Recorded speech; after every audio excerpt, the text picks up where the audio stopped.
What's going on, everyone? In today's lesson, we'll be going over domain and range and what that might look like graphically. Let's go ahead and get right into it.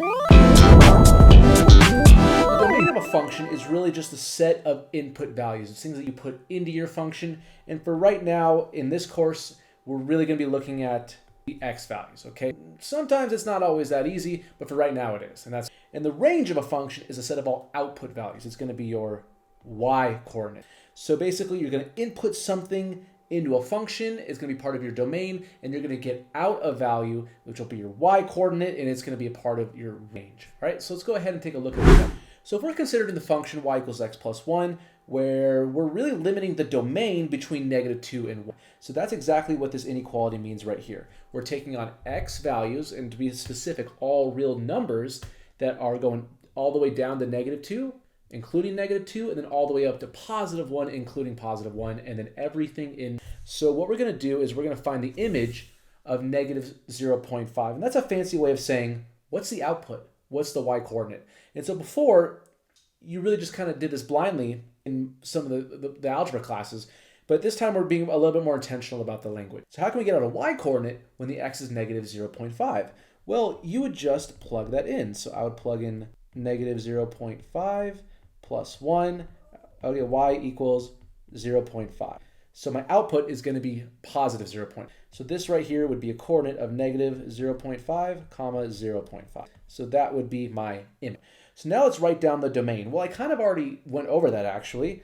In this part in B, I know that my domain is going to be restricted to all x values in between -2 and 1 inclusively. So I can just go ahead and write that my domain is going to be this inequality right here. Now, sometimes you might want to write this in set theory notation. At this stage of my course, we're not. As long as we write it as an inequality, we'll be okay. The graphic display calculator to help you sketch the graph of the function. So I already kind of overlaid that into this, whatever calculator you're using. Hopefully you can actually get the function out. But what we're worrying about is these x values in between -2 and 1 and their corresponding y's.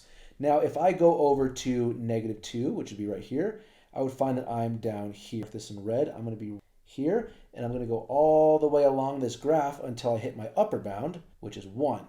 And then 1's going to correspond to this. So I will go ahead, that right there, let me get it a little bit thicker. So that's the part of the graph I'm worried about. In fact, all the rest of it, I don't really care about in this specific circumstance. Boom, magic. Now we're only dealing with the domain that we were restricted to. Isn't that nice? So now let's actually find the range of this function. So in order to find the range, we want to find the lowest y value that this thing is spitting out, and then also the highest, and see what kind of inequality, or depending, I guess, if it's, if it's a series of dots or integers or something like that, it might be different. But in this case, with the linear function, we're including all these values.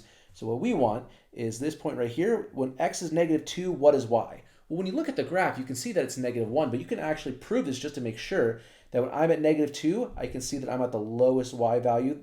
Nothing is going below this point. And so I can plug that in to my equation and just to make sure that I'm getting the correct answer. In this case, it's easy enough to do in our heads. So y equals x plus 1, my x is -2, my y is, so this point right here is just going to be -2, -1. And then I can see that my highest point on the graph is right here. So when x is 1, what is this point right here? Well, again, I can just plug this one in right into my equation. 1 plus 1, 2. So I have a point here, 1, 2. And you can actually see that my domain is represented here, where -2 is my lowest, -2 is my lowest, 1 is my highest, 1 is my highest. So what would the range be? Well, the lowest possible point I go on here is -1 in the right y direction, and then 2 is the highest value in the y. So if I wanted to write the range right here, let me donate an R for the range, I can say that I'm going from -1, including all y's, all the way up to 2, and I'm including those points as well.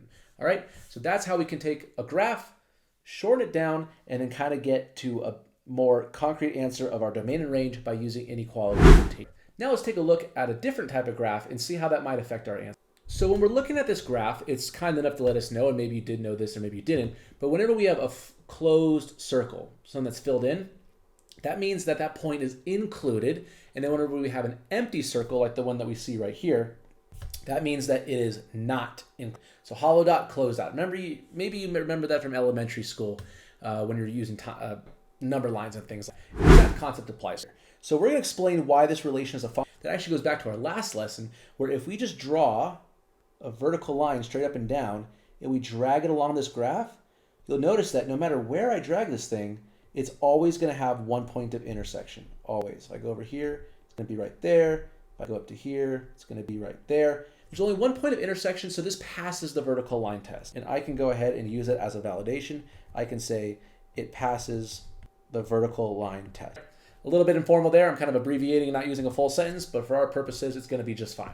So now let's go ahead and determine the range and domain. So remember, domain is really, let me get rid of this guy right here. So remember, the domain is really just asking us how far left do we go and how far right do we go when we're dealing with the domain in terms of what our inputs are in terms of. So if we go all the way to the left, I can see that this is my furthest left point, and that's actually going to be at -2. And if you remember from our last example with our inequality notation, and given that this is a closed circle and what the definition of that is, that means our inequality is going to be or. You got to make sure that you include that or equal to. It's very important. And I'm dealing with x values because it's my domain. And my furthest right value is right here. I don't go, there's no points on my graph further to the right. And that point is 1, but it's an open circle. So it does not include 1. It includes 0.9, 0.99999999999, all the way until an infinite number of 9s, but it never actually gets to 1. And all that means with an inequality is I just don't write that equals 2 sign because it doesn't actually ever go to 1. It goes up until infinitesimally close to 1, but never actually crosses it. So there we go. There's our domain, and let me actually denote that. Let me write domain. And now let me find the range. So the range is as low as I can go in the y direction and as high as I can go in the y. Now if I'm looking at this, I can see, hey, I don't go anywhere below -1. So -1, and that is included in my graph because my line actually goes through. And then what's the highest? That's the highest point on this graph that I'm given, and that's going all the way up to 3, and that's a closed circle, so it includes 3. Now you might be wondering, what about, in our last example, didn't that kind of change the inequality? Well, the answer is here, no, because if I have a 0 right here, yes, that would almost get me to 1, but it actually does get me to -1 given the circumstances of the graph. So what this means is that we do have a value, an output, when x is 0. So in that case, this doesn't actually change anything. There's no real exceptions to it. And if you're wondering if this is a one-to-many, many-to-one, or a one-to-one type of function, let's take a look. Right here, obviously this whole area is going to be one-to-one.